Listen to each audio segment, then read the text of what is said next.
Let's roll.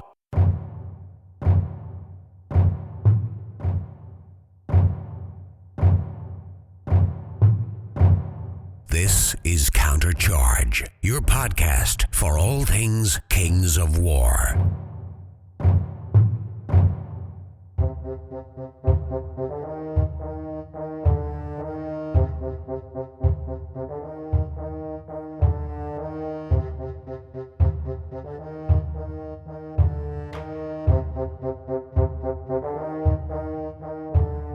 Join your hosts as they delve into the world of Mantica and bring you in-depth coverage of all things Kings of War. Welcome to Countercharge. I'm Rob Enough. I'm Jeremy Ball. And I'm Matt Crocher. Welcome to our glorious 10th anniversary. Insanity. Exactly. Built on the back of you, Rob, carrying us through probably 90% of those episodes. I was thinking, what was I doing 10 years ago? The only thing I can remember is the second edition PDF version of the rulebook showed up electronically. We were all going to Buckeye battles.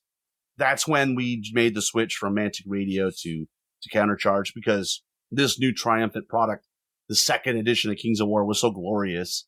I can just tell you guys, when I saw the Countercharge rule, I was so irritated in the first edition where you'd have some stupid flyer or some individual character in your butt and you couldn't do anything about it. And they would just keep hitting you and hitting you. It was a glorious day. And obviously 10 years later, we're still at it. Obviously now on 3.5.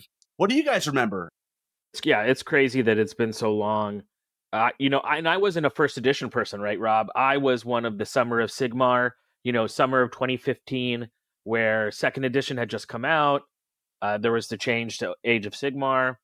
I was sort of just starting to twinkle my toes back into trying to get into miniature wargaming in 2015. I was, finishing up grad school, really just stressed from that experience and wanting something to kind of sink my mind into that wasn't school or work. So I was like, let me maybe play Warhammer again, and started checking it out.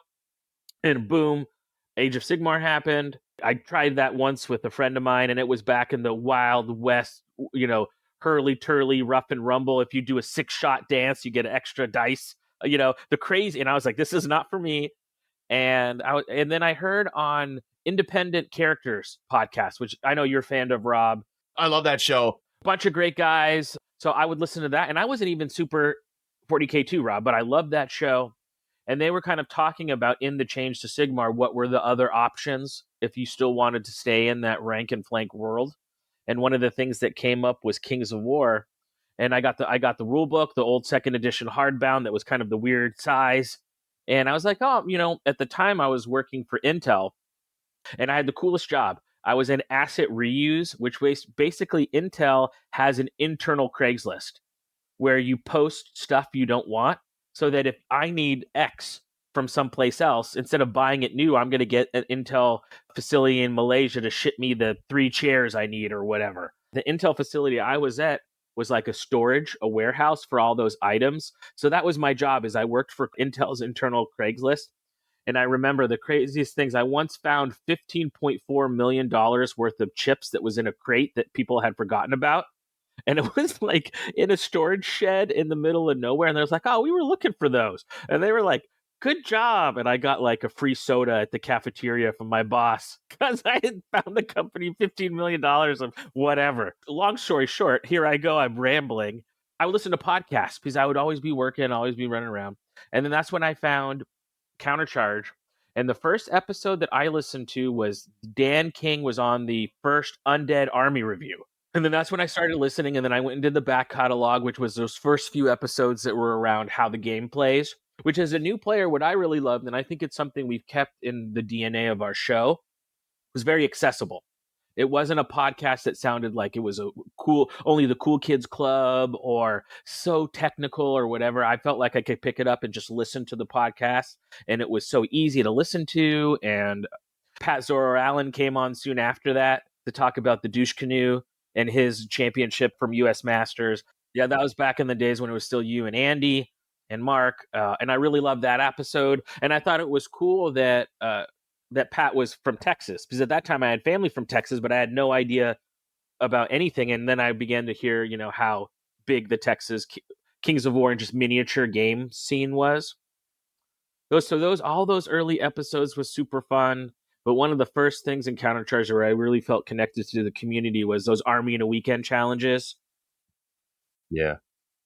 First time I saw you was on, and I remember like we all have experienced it. There's Rob. It's like, oh my God, it's Rob Phaneuf, and I'm seeing him in person. I better not say anything stupid. I got to be cool, so they won't kick me out of the Army in a Weekend. I mean, some people that are no longer with us, like Joe Flesh was on that with us. Dwayne Richardson is still here.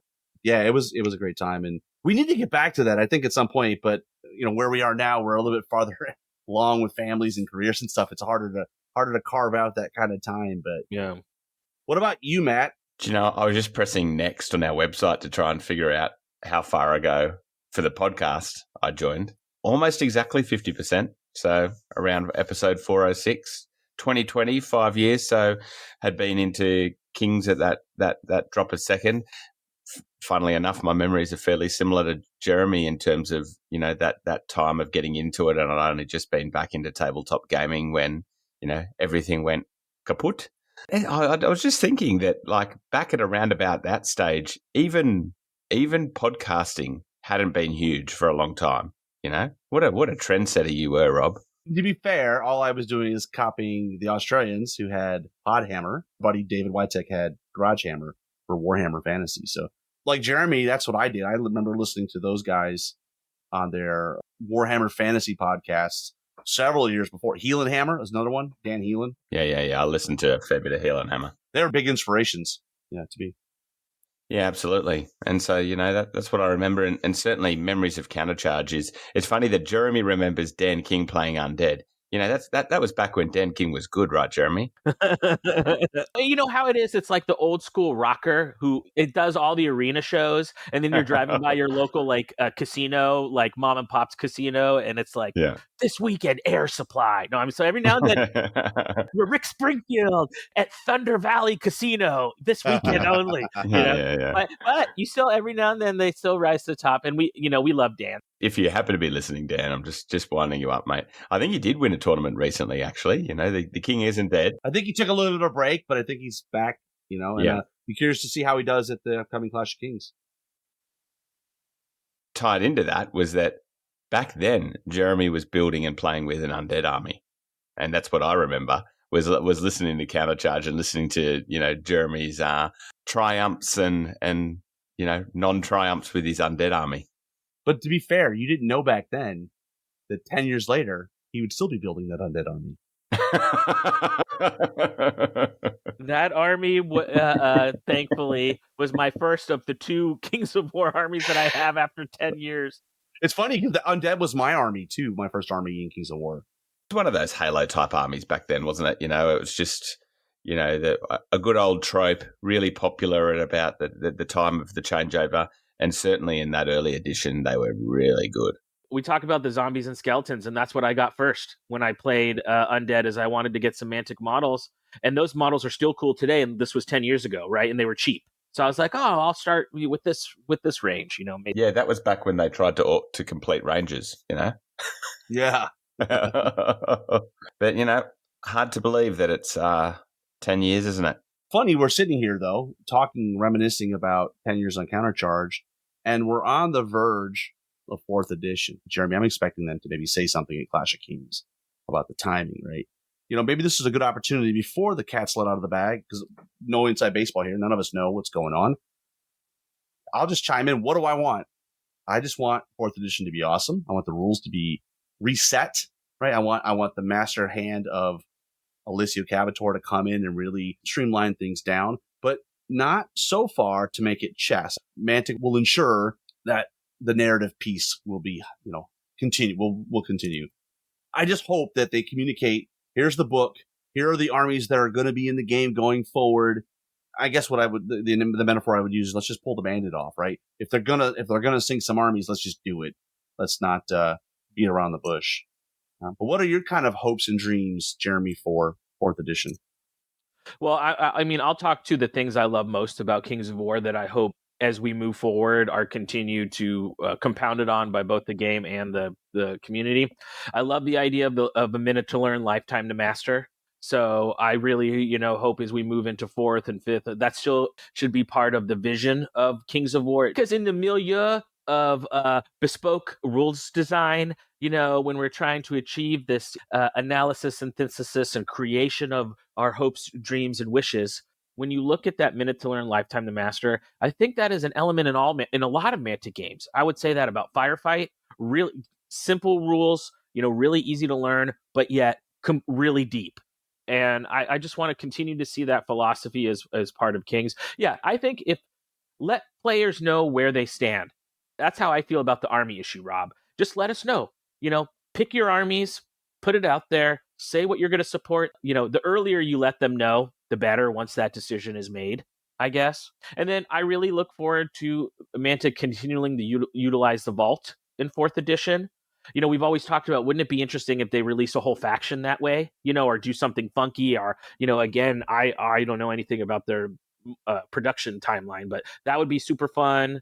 I'd love to see them complete the fill out ranges like we always talk about, Rob. Comment on. And just really, really focus on growing miniature games in this competitive environment is not just about rule systems. It's also about how awesome are your models. So I know, invest time and energy in trying to make the best version of the game on the table, but also think about how do we want to continue to grow and evolve and develop as a marquee tier 1 miniature design company too. So that's what I really look forward to. Clean rules, a reset, get rid of some of the bloat, lift up the fun stuff, still keep that depth and complexity, start thinking about model design. How do we continue to increase our cool models? That's sort of kind of, I guess, in a nutshell, my hopes. What about you, Matt? Quite similar. Looking forward to a bit of streamlining, I think, and, taking out some of the elements maybe that aren't so new player friendly because of needing that tidy up, like, withdraw and things like that. Some of these things that don't seem that, I don't mind in gameplay personally, but they're not particularly new player friendly and they don't seem overly intuitive. What I want is I just hope that whatever rhetoric we hear from the company actually matches what we get so that we have that consistency, because I think there's a very real chance that this edition is our last chance.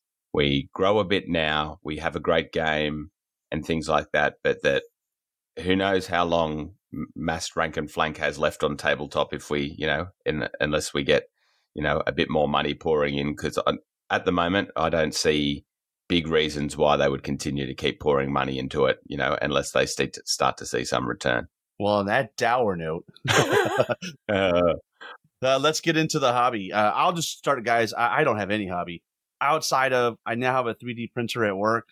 And so I've taken on, my favorite passion, widgets. So I am in the process of doing some widgety type stuff, which has been fun.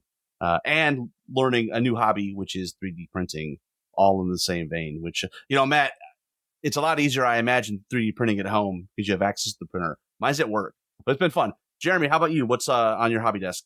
I have made some progress. So shocking, spoiler alert. I put together about 3 units worth of the Icekin hunters for my Northern Alliance army. I got them assembled. I got them primed. They're on their corks. They're ready to go. Because as I told you, I'm finishing up a horde of ice elementals and my Harim. So the next thing on my list, after having some fun things to paint, is I'm going to try to get some infantry done.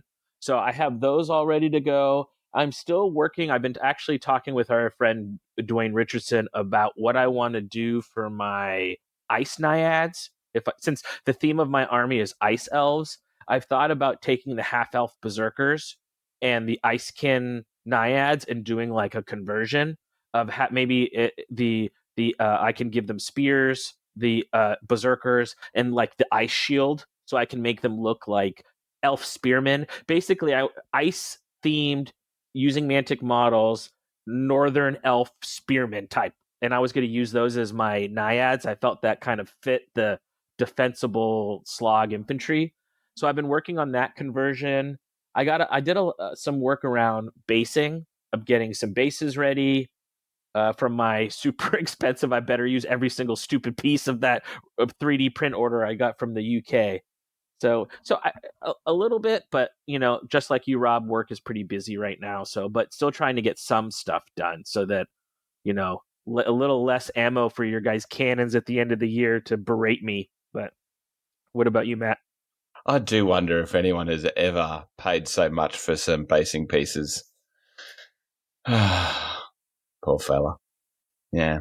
I've been doing a fair bit of printing. Robert, one thing I printed out in resin last night was I blew up an Ogre Palace Guard to make as a trophy.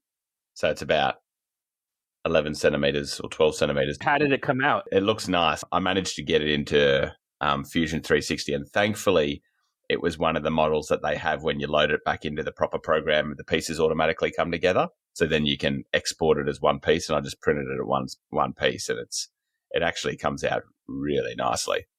So I'll stick that on top of a trophy base, and we'll turn that into a trophy. So that'll be nice. So I've been doing a bit of printing. Going to try a game called Rangers of Shadow Deep with a couple of friends. So I've been printing a little bit for that, so that we've got the stuff for the tabletop. That's a cool game from Joseph McCullough, the same guy that did Frostgrave. Is it a skirmish style, like warband style game? Not war bands, more probably closer to D&D-esque with ranger characters. Yeah. Okay. But then but like represented on tabletop, and it's got like a deck of cards, and you draw cards to determine what will happen. But as in normal playing cards, but it ties different events to so you don't need a DM or anything like that. And I am so close to finishing the last unit I'll need for a couple of weeks' time to tidy off my abyssals for the year, and then I'll probably park them, give them a little bit of a break. I sprayed the Twilight Kin Champions box set, so I'll get that done.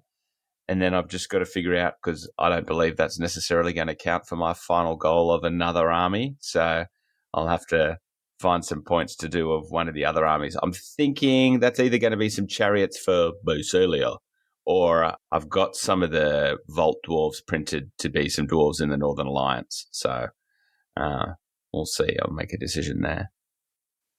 But yeah, fair bit happening. Yeah. Well, let's jump in and talk about what's going on in the community. I'll kick us off. I've got Memphis Comic Con's coming up. The War Room's going to have a booth there. We're going to have some Halo. We're going to have some Champions demos, so that should be a lot of fun. I've also got the Michigan GT coming up October 3rd through 5th in Lansing, Michigan. So that's become an annual event for me. Obviously, my mom lives there. It makes it kill two birds with one stone. Play some Kings of War, see my mom. And then I'm going to finish my year at the Forge GT. Nathan Clevenger must know something, because whenever he senses the end is nigh for an edition, he goes big. The last time he did 2,700 points. This time it's 2,500 points. So I've been playing Goblins, so I am trying to figure out what I need to add to that. But what do you got coming up, Jeremy, for the rest of the year in terms of tournaments? Yeah, so I got a couple events coming up, which I'm really excited about. Next week, Jeff Swan is going to come visit me in California. We got an MCP tournament coming up, which is going to be pretty fun. And then for Kings, next big thing is beginning of October 4th and 5th. We have the Bay of Kings down in San Diego. And the mastermind, Britain's in the laboratory, thinking about maybe, since this is going to be the last Bay of Kings before 4th edition, of doing something interesting for this tournament. So there might be something cool narrative, or I don't know. He's still working on it, which should be pretty fun to think about for Bay of Kings this year. And then it's just going to be like, I don't have a lot going on in the fall, except I am going to prove you MFers wrong. So come January 1st, man, I'm going to have so much painted. Quote me now, because I have a lot of work going on this fall, so I'm not going to be traveling to a bunch of events.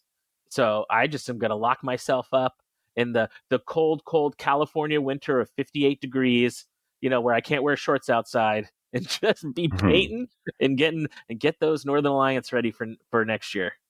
Oh, we'll quote you. Don't you worry about that, mate. We will quote you. Sorry, what date did you say is Bay of Kings? October 4 or 5, so beginning of October. Oh, okay. Yep. Are there many tournaments that give you like the packs well in advance into early next year? any of them starting to, mention things around, it's currently this, but if anything changes, it'll be this, or no? I haven't seen any packs for any events from next year yet.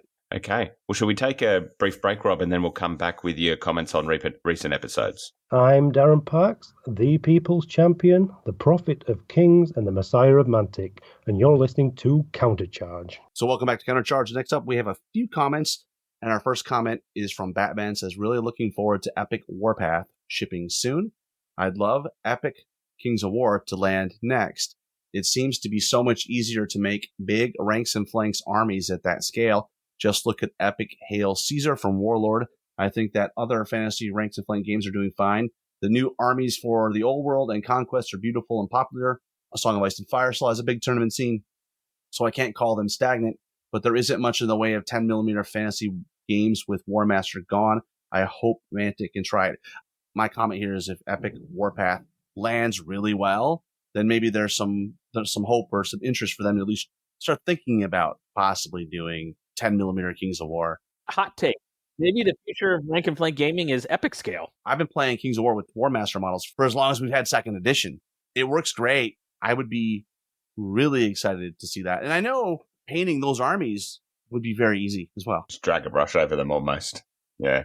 I'm curious. I want to ask you guys a question. I know we've seen sort of conquest come and go at different areas, but or at least in California, is anyone in your guys' neck of the woods playing Song of Ice and Fire still? That was one I haven't seen at all lately. That one I'm not sure of. And I also know multiple stores that have had trouble shifting their old world stuff. It's not as popular as when it had that first big splash, that's for sure. I think a lot of them still went back to what they had been doing prior, just with some updated models, or not updated models really in some cases, but like back to 6th or whatever they did. But no, I mean, I'm not in the stores a lot, but I certainly know there's a couple that have had trouble shifting product in general. Yeah, I mean, my experience here locally is most of the older old world stuff is on clearance. The Parabellum stuff has been clearanced out for the second time. He still has a huge rack of Song of Ice and Fire. That's from Cool Mini or not. And they are hurtling towards insolvency. I don't know what's going to happen there, but, interesting that we're having this conversation. We did have a comment about the Fireside chat that just someone said, hey, what's the deal with ignoring Conquest by Parabellum? Is there scale and gameplay just not rank and flank for enough? I mean, for me locally, they've tried to get it going twice. It's failed both times. For me personally, I don't like to scale. It is a ranks and flanks game, and I think there's a lot of overlap to Kings of War. That's probably another reason why I never really gave it a serious look. But I know, Jeremy, you've been playing Conquest over the years, right? From time to time. Yeah, and I played in a couple Conquest tournaments, locally. It's the game system that is going at Loose Caboose as far as rank and flanks. The models are amazing, and they are different scale. And I think that's one of those things where, some people like Chinese food, some people don't, or whatever. So I think the scale thing is either your cup of tea or not your cup of tea. But the models are really well designed. I think the world is really cool. The flavor building. Obviously, that company has decided to not care how much money comes in. It looks like it spends a lot of money on miniature design. I found sometimes if you have the path or a line of spectrum of rules where maybe on one side of the spectrum you have super clean chess, right? No flavor, super clean, all skill deterministic, etc. And maybe on the other end of the spectrum, you have like a crazy old school version of Purple Sun Warhammer, where whatever you want to say. I felt that Kings is always on the more skill deterministic side, and Games Workshop games usually are on the other end. And I felt Conquest is kind of like right in the middle, which again could either be your cup of tea, but sometimes I felt had too much weirdness in it. For me wanting Kings, but maybe for the people who want weirdness, it's not enough weirdness. It's too much skill. So I felt it's kind of right there in the middle, which is either good or bad. Definitely an option for rank and flank gaming. Song of Ice and Fire, I've actually never played. People locally, they tell me they love it, right? Models are cool. I like the fact they're all pre-built. And I do have the 2-player starter box still in pile of opportunity. It's going to be interesting, your comment, Jeremy, about where we go with ranks and flanks in 10 years, right? Because it is a dwindling amount of people. If you even lump in historicals, I think historicals are graying out as well. And we did have one final comment on the Fireside chat from July. I do feel left at the altar after jumping into Kings of War last year. Mantic had so much potential with the game, and they've essentially gone radio silent on it this year. I can't refute that. I mean, they definitely have not put a lot of effort into Kings of War this year. I think behind the scenes, it's been 4th edition for some time. You put your mouth where your money is, right? And Halo is killing it. So I appreciate this person's perspective, though, because, we don't normally get to see somebody coming in right at the beginning of when 3.5 is winding down. Yeah, I think it's a tough time for him to be coming in. Yeah, Rob, I think what you said really, to me, makes total sense, which is Mantic at its core is a smaller company, right? And when you're doing this as a company, you got to go to where the money is. One thing that's really interesting, at least in the western part of the United States, Mantic has, continuing to work on trying to get into more retail spaces, right? And I go to a lot of different game stores when I'm traveling around. For work, I do a lot of driving, so I'm popping into different stores, not just my local store. And one thing I noticed is they all have Halo, which is like I'm seeing Mantic product in stores. So it's like I can't even hate them, bro. You know what I mean? No, I can't. This game is doing super well for them, which I'm totally excited. And you then begin to ask yourself, as owner of a company, right? Am I going to take resources from something that's doing well and put it in something else if it never ends up doing well? So at some point, I think Kings of War is either people are going to buy stuff for it. Mantic will keep developing it, or I wonder if there is a threshold that is reached eventually, as maybe even as Halo success continues to rise and rise, that they don't kill Kings of War. But how much money are you going to keep? It's like don't throw good money after bad. Are you advocating they create a specialized games division?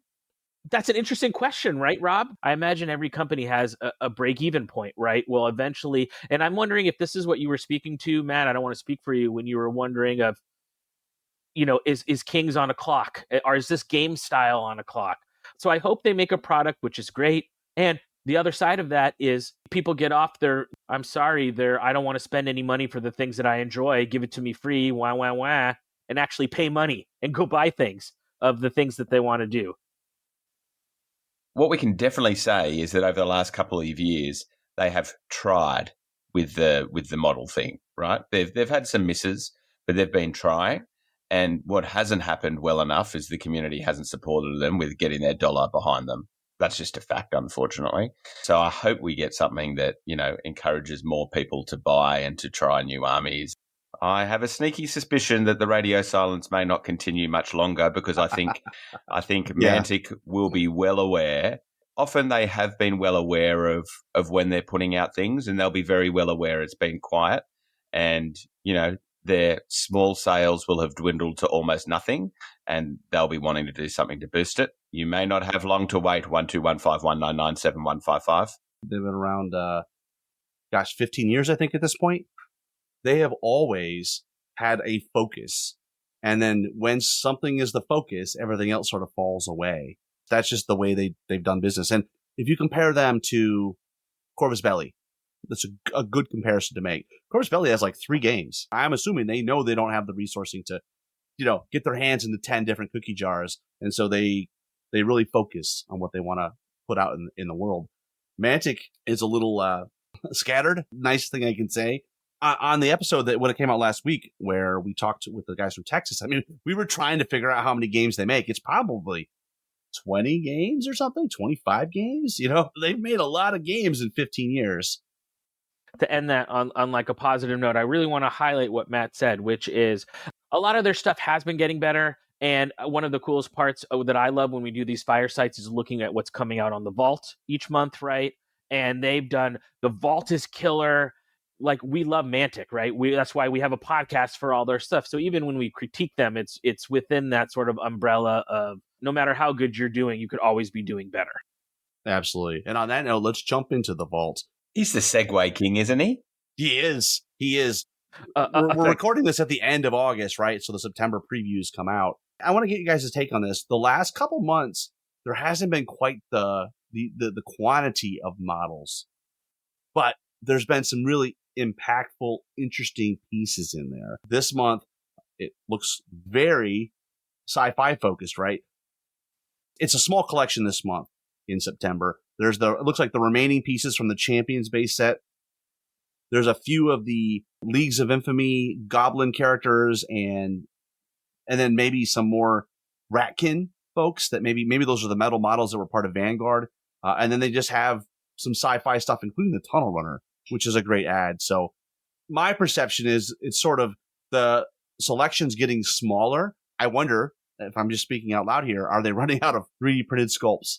Yeah, and the thing like chucking the bases in now, which I'd always said like bases and things like terrain bits would be a great little ad, but now it kind of feels like, they're using it to flesh out when they don't have as much. I mean, it seems to be, more sci-fi Dead Zone-y, these rats, but man, there's some nice models there. The Tunnel Runner thing got a bit of conversation going. I saw on one of the groups about the, fantasy versus sci-fi one, because it's meant to, like, this is obviously sci-fi, but fantasy uses effectively the same model, but it's a very sci-fi model. Yeah, it's part of the Veerman range, but we have Tunnel Runners in the Racket Army. I didn't realize some of this Veerman stuff was so good, to be honest. Like, it looks really nice. The Firefight continues to be like the best under the radar range. It might be Mantic's best overall, like, complete game range system, right? Where the consistency is there throughout the range. I'm curious with that, if people are going to mess with that Tunnel Runner size, because now that it's a 3D printer, you make like one big giant like ogre rat driving a tunnel, that could be pretty cool that you can mess with the size of that one. But yeah, looking cool. With that, let's take one more commercial break, and on the other side, we will get your comments to our Facebook post asking for your memories of Countercharge over the last 10 years. We'll be right back. I'm Ronnie from Mantic Games, and you're listening to Countercharge. Welcome back to Countercharge, and we wanted to share your comments tonight. The 3 questions we were asking is, how did you find us?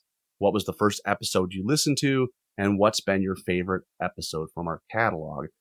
So it's been my good friend Tony Nelson. We've been friends for a long time.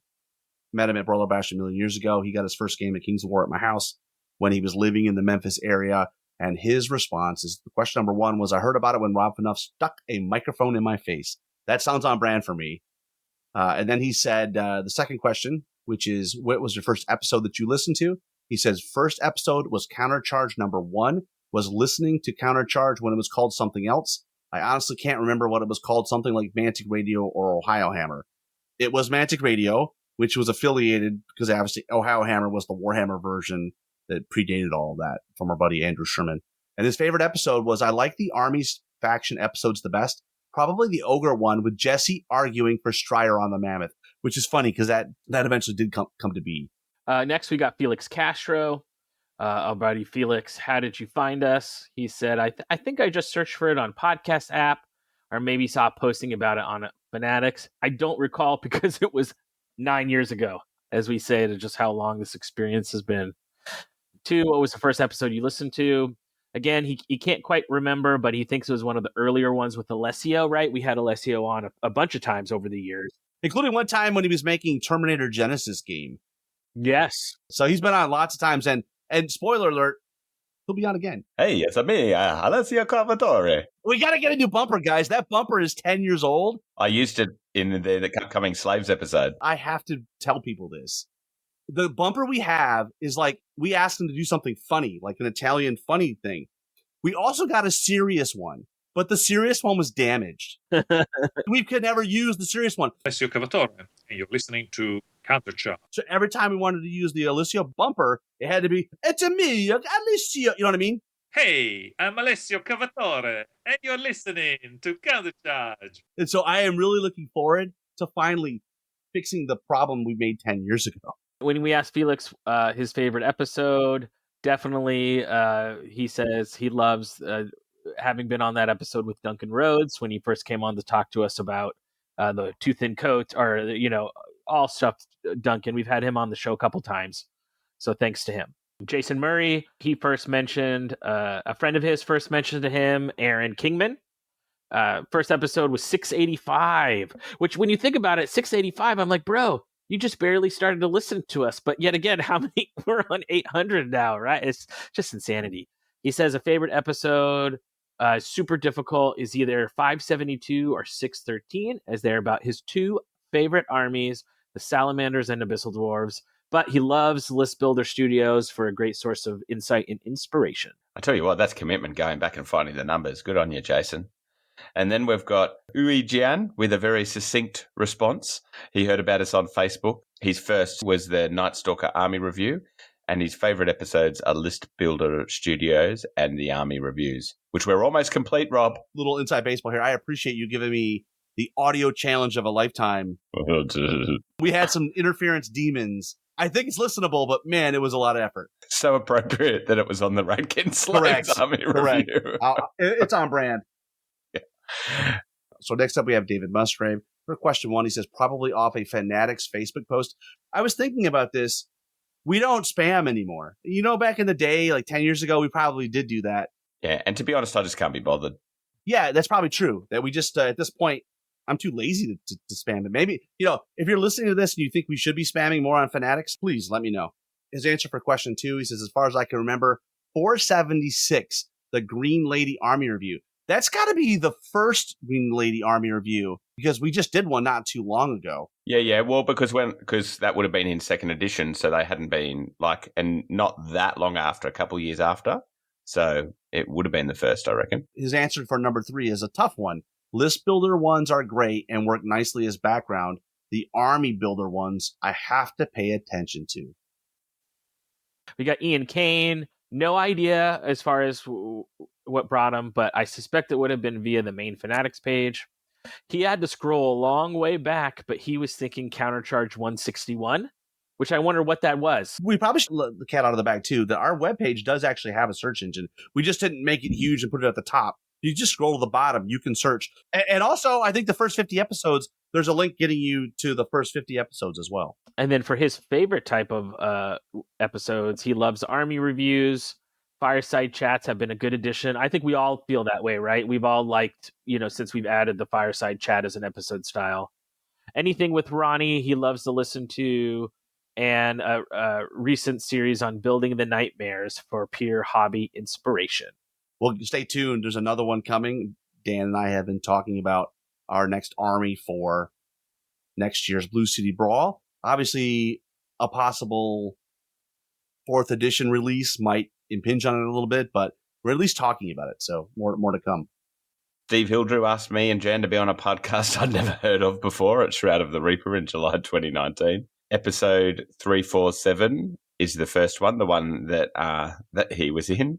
And then episode 409, when we had an episode all about us. Fantastic. I like that. Next up, we have Sean Clark. He says, I was an early adopter of podcasts in general, including the D6 generation, which I still miss. I'm right there with you, Sean. And the original 40K radio, again, right there with you. When I found Mantic Radio with the guys, which I really enjoyed. Been listening ever since. No particular favorite episode, but I'm a big fan of the lore episodes and interviews with authors. Yeah, that's something we're doing more of lately, more consistently, but maybe every other month, because they are a lot of work. And if you have some suggestions for which books Nathan and the crew should get a hold of, add a comment to this episode. Next up, Luke Schaefer searched his podcast app for Kings of War podcasts. His first episode, he can't remember, but would have been about 9 years ago when he was first thinking of starting to getting into the game. He remembers where it was, just not the episode, but he thinks it might have been the Undead Army review. And he's favorited, oh man, too many to choose from, but I know my kids' favorite is the Orc review. They love Kyle Poole. Oh my gosh, it's going to go to Kyle's head. So next up we have Mike Painter. He says, I'm old and I can't remember what I had for breakfast. I would say I found you from Facebook on Fanatics probably, and I have no chance to remember the first episode.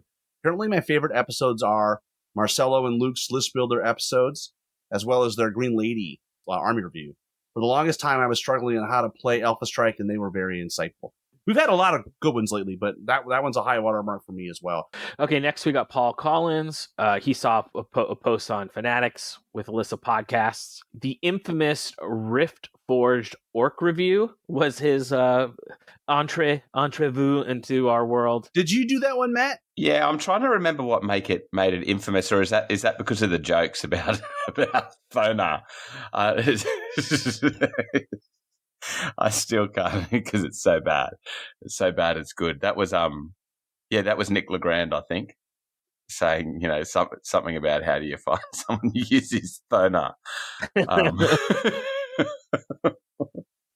It's funny how the community comes up with some great memories there. Seriously. And his favorite episode is probably still the infamous Wristforge Orc review, Zero Degree Down Bubble with the Thonar. We have Stian Vestvig, Guten Tag. When he started playing, he searched the lands for all the podcasts about Kings of War. Ours popped up on top. So he's still a listener, and his favorite episode must be 718, the Sylvankin review. It just gave him so many new perspectives on that army. Yeah, that was with Chris Lynch and Florence Maunders. Yeah, and thanks for listening. I do love when we see a name that I don't think we've read out before, you know? Yeah, it's fantastic. I love it. Yeah. We know how many people listen. Yeah. Most of them are not interacting with us on Facebook. Next up, we've got Nicholas Michelonis. I first heard about this back when Warhammer literally exploded and I was trying to learn everything about Kings of War. Can't remember what first episode I listened to, and I can only imagine it was played on the speakers in the middle of a road trip to another tournament.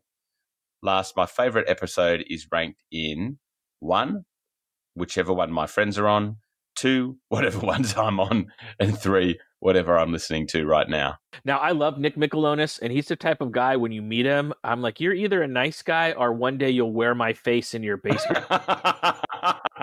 Like, he'll say stuff sometimes to you, and you're just like, are you effing with me? Like, what's like, and you just don't know. He's like Enigma wrapped inside a riddle, wrapped inside a conundrum of either a soft-spoken dude or someone who will straight up murder you. So please don't murder me, is what I'm trying to say. And next up, we've got Ben Davis. And he said he found us when he met Jeremy Duvall at my first Bay of Kings tourney in San Diego and asked about the podcast sticker I saw. What was the first episode he listened to? He said some of the List Builder Studios, don't recall which one.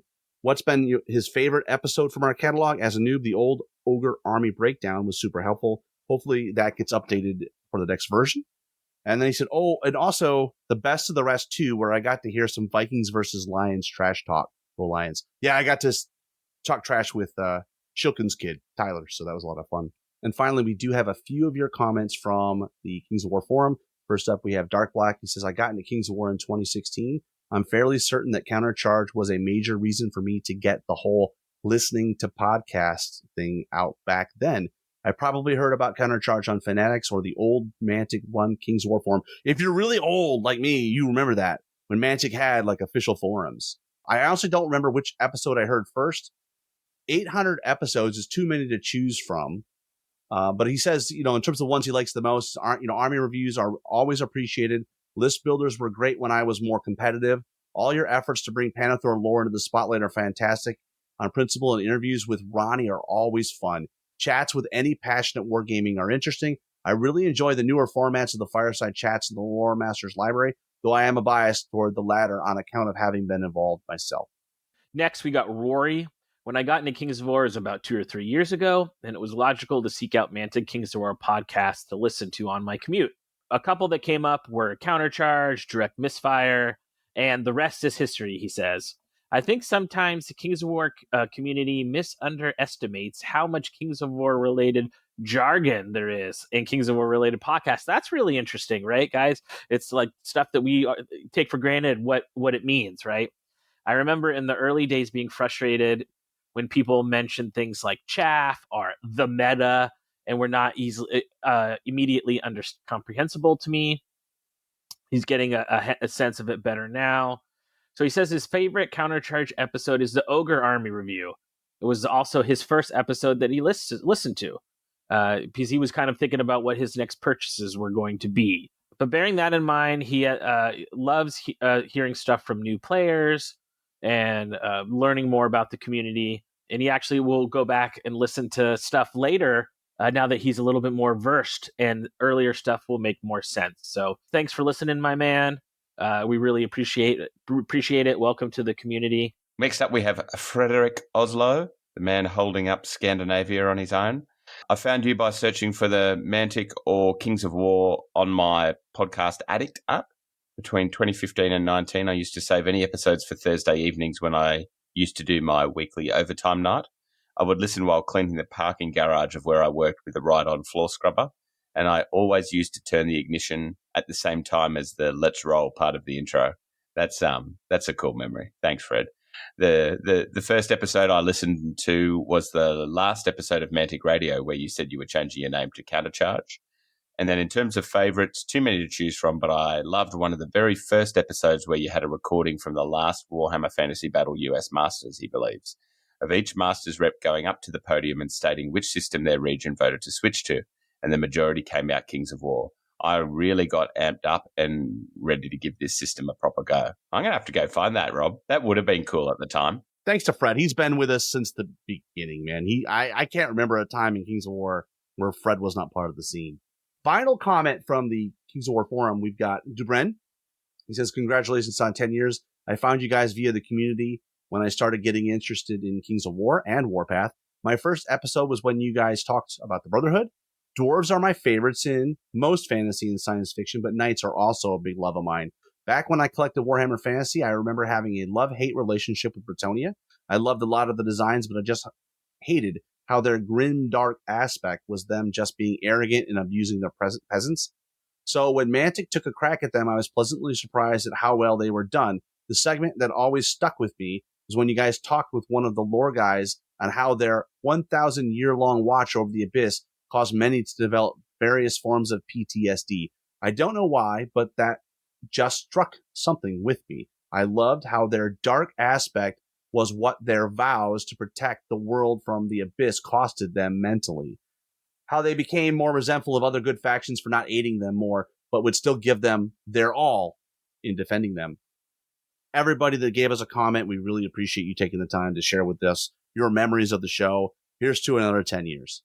Just briefly, I completely agree with that lore aspect and that being cool. Like, it's very much, they've become very much the Night's Watch of Palathor, haven't they? You know, and their watch shall never end. I was a Bretonnian player for a time in Warhammer, maybe 6th edition timeframe. When they brought Bretonnian into Kings of War, it was pretty boring to me, right? Like, it was like, okay, you're just making a corollary army. I'm going to use my same models.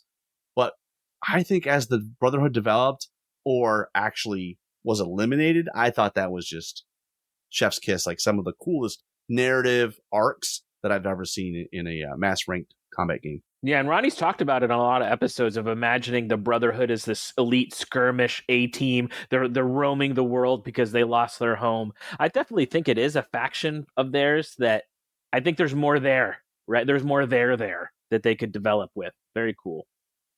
Well, we're going to take a quick break, and when we come back, we're going to wrap up the show. We'll be right back. Hello, I'm Daniel King from the Kings of War Rules Committee and current UK national champion, and you're listening to Countercharge. And we're back. You know, one thing I've noticed is, like, we've been thinking about all our favorite Countercharge episodes, things that first brought us to the show, all that stuff. I'm kind of thinking about, like, the rest of life that happened while doing Countercharge. You know, we've been doing it for so long, Rob. I think about not just has the show grown and evolved, but I think life has grown and evolved. I know for all of us. I remember when we first started the show, your daughter was what? Like 6? 5 or 6, yeah. And now she's in high school. For me, when we first started the show, I hadn't even met my first wife. First wife. That's the crazy part. Married her and divorced her. I hadn't even met her yet. And I know, Matt, you've brought in new life. You've birthed new life into the Outback.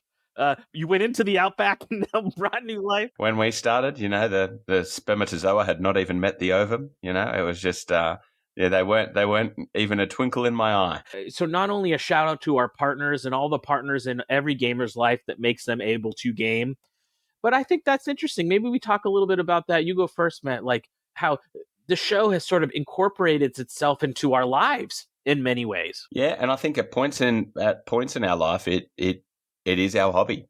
You know, like life gets busy, but the show must go on. I certainly know, you know, over the last couple of years, there's been several times, and I've even voiced it to you guys a couple of times where I'm like, you know, I think, you know, Countercharge might be the thing that has to give, but you know, what keeps me going is the two of you. You know, that we. You know, it's a gaming family, you know, that's external to the family, and I don't want to let you guys down, and, you know, don't want to leave it behind. So, you know, we keep on going. But man, yeah, boy, has some stuff changed, I think. Yeah, I think moved homes, 2 kids, businesses. There's so much, you know, highs and lows. You know, Jeremy, unfortunately, I think you've had probably a couple of the bigger lows, but then now being matched by peaking at the highs, I think, hopefully, and hopefully for the rest, mate, those highs continue. Yeah, it's funny. In a lot of ways, Countercharge becomes the constant, it becomes the constant. And I certainly think since we moved to the format, and it was funny that the Firesides didn't come up heaps in those comments, but I certainly know a lot of the personal feedback I get is around how much people enjoy our Firesides as regular content. And I think since we moved to that, that has even more become the constant in my life. We're not always all there, but, we try and get together that once a month. And it's I think it always reignites, the passion catching up with you guys, and that constancy is what keeps us. And I think with evolution of the show as well, like I remember a time where probably not long after I first joined, but the vast majority of content we were putting out was tournament related. It was tournament interviews, tournament things, and it was probably too tournament heavy. Now, the breadth of what's delivered, I just think is so much more interesting. So not only have we had evolution in our lives, I think we've had a lot of positive evolution in the show, and just so many different pieces that I love. And, I love that I could go to any part of the world now, right? And I don't know people well, but I would know a name. I would know a couple of names that I know would be, willing to help us out if we wanted to get a game somewhere.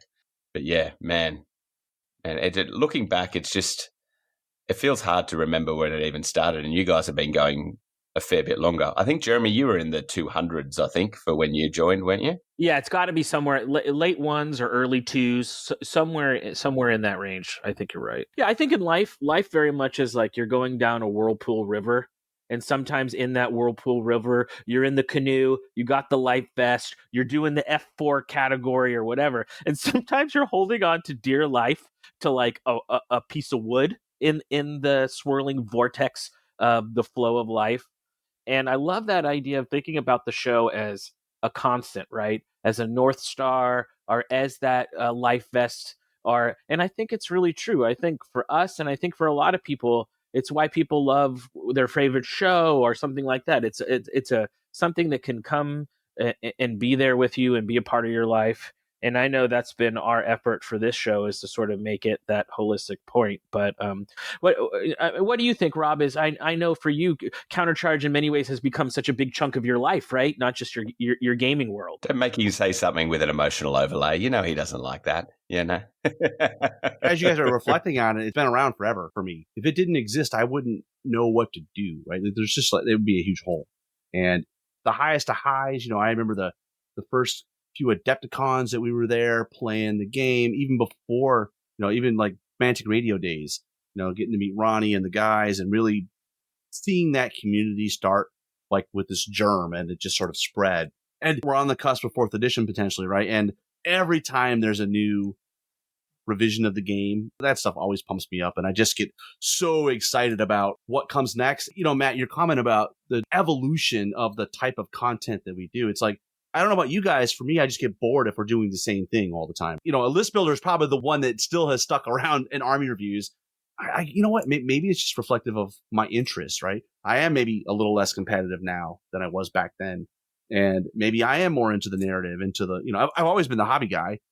I think our interests changed. Obviously Aubrey was on the show originally and she was happy to do it. Now she's like, no, I'm in 11th grade. I've got a car. I can drive. No, Dad, you're not cool enough. And, the highest of the highs, I'll give you a low one. Like, my dad passed away. You know what I did when I drove to the funeral? I was editing an episode of Countercharge in the back seat while my wife drove. 10-hour drive. It'll just get my mind off it, and we'll just edit a podcast. And it was just like, that's what I do. This conversation has really hit me, because I'm like, man, what's the next 10 years going to look like? Well, if I have my way, the three people in the room won't look any different. I have certainly gotten fatter. Yeah, we might physically look different. I'm gonna match Matt in hair here soon. I'm trying to catch up. We'll have less hair. My wife started talking to me about last night. She goes, "You know what? I reckon you'd all like if you just went the complete bald thing." And she goes, "But I just know that you're lazy enough that you won't want to complete shave the chrome dome every 2 days. And I'm like, yeah, you're 100% right. I have a feeling Jeremy wanted to talk about this question to introduce some new metaphors, Rob. I'm just thinking of a new tagline for the next 10 years. Welcome to Countercharge, your North Star for gaming in Panathor. You just made me think about it. We've had the same intro the entire time. The only difference is some of the words changed, but the music's been the same. The length, when we originally started, it was like a minute and a half. People were like, this is way too long, even though the podcast app would skip it for you if you wanted.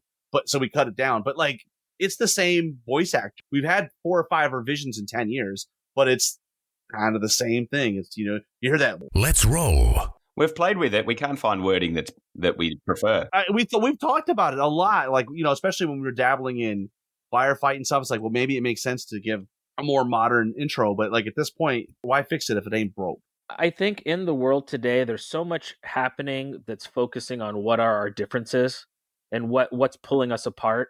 And I think what I love so much about gaming and the family and the community that we've created here with Countercharge is that we can pull these people together, pull people together from other words, and try to find a space where maybe creating venues for us to talk about our differences or communicate with each other. And maybe that's naive or over sentimental, but I feel like, as thinking about, as you get older, you start to think about what is your impact on the world going to be, right?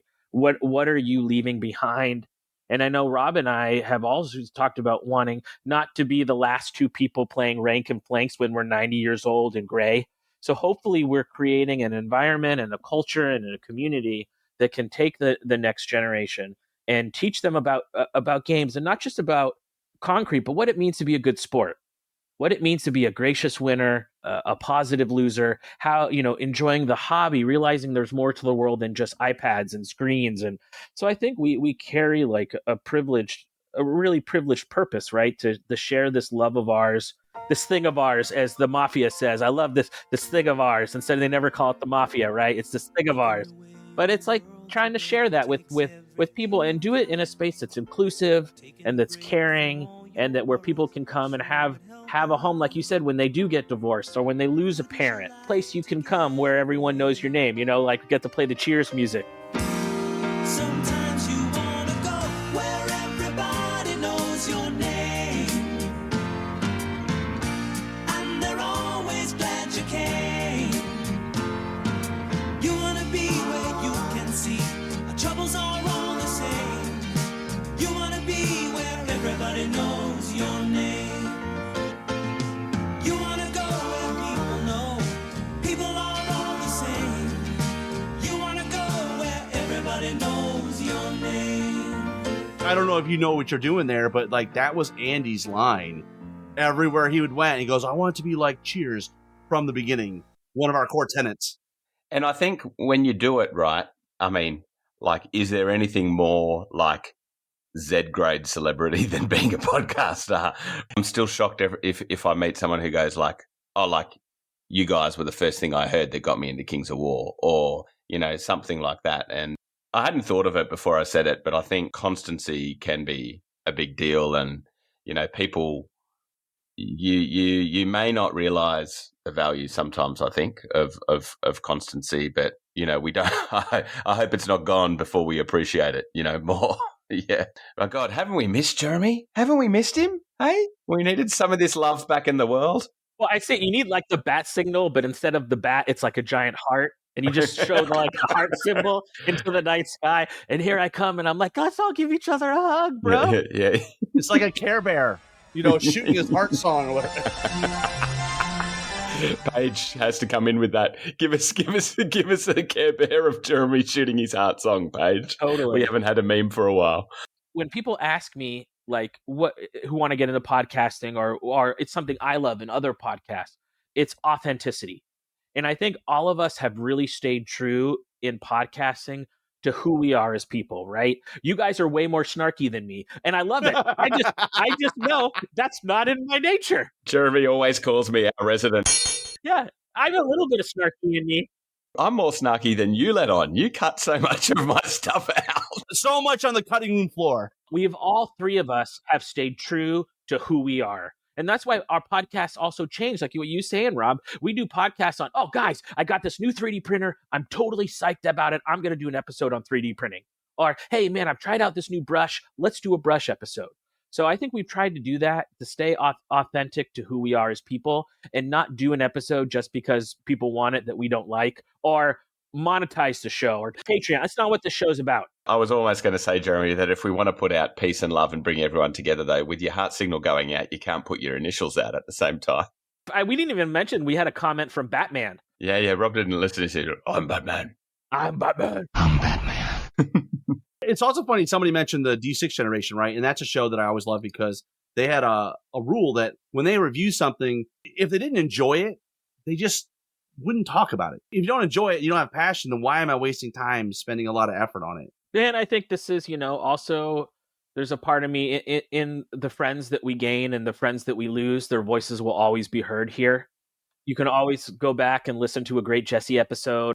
So I wish we could almost do a live stream where we're like in memoriam, like at the Oscars where they show the people who lost, or the people that we've not actually lost, but they're just no longer in Kings of War with us. Because we've had some great people that have come and go, and some have come back. We had that as a show suggestion topic from Yan in Australia, actually, about, how about an interview with some of the people who aren't playing Kings and, what are their perspectives and things like that.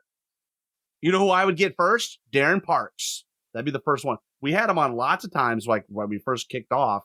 I don't think he's playing Kings of War anymore. A really interesting idea for an episode. We can get a roundtable of like previous Kings players, what they're doing. Yeah, it's actually like a really good idea. As we wrap up the show, maybe we all take a moment to reflect on like moving forward, what are some of our goals for the show.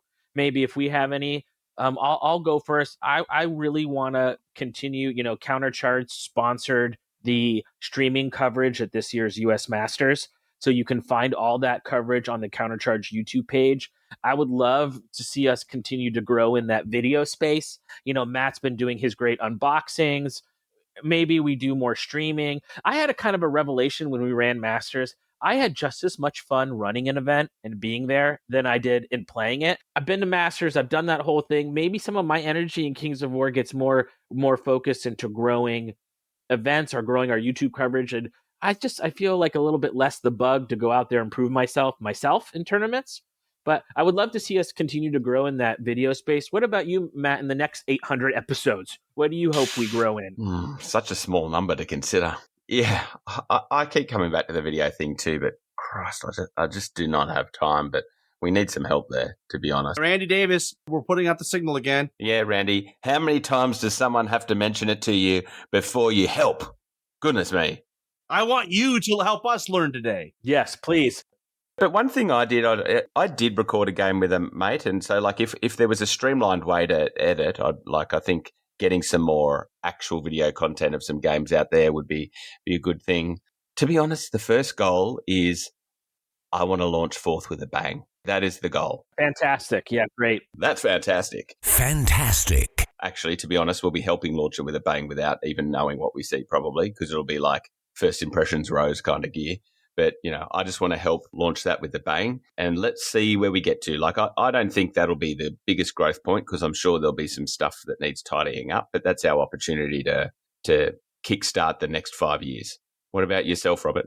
Yeah, I agree with what you guys have said. When I look back, I kind of feel like a steward of the community, like someone that's trying to make us move in the right direction and grow. We want to keep that rolling. There's opportunity, right? It is a more difficult competitive landscape in the gaming world today than it was 10 years ago. That being said, I think we have a great game. I think we have a great community. We have some wonderful events.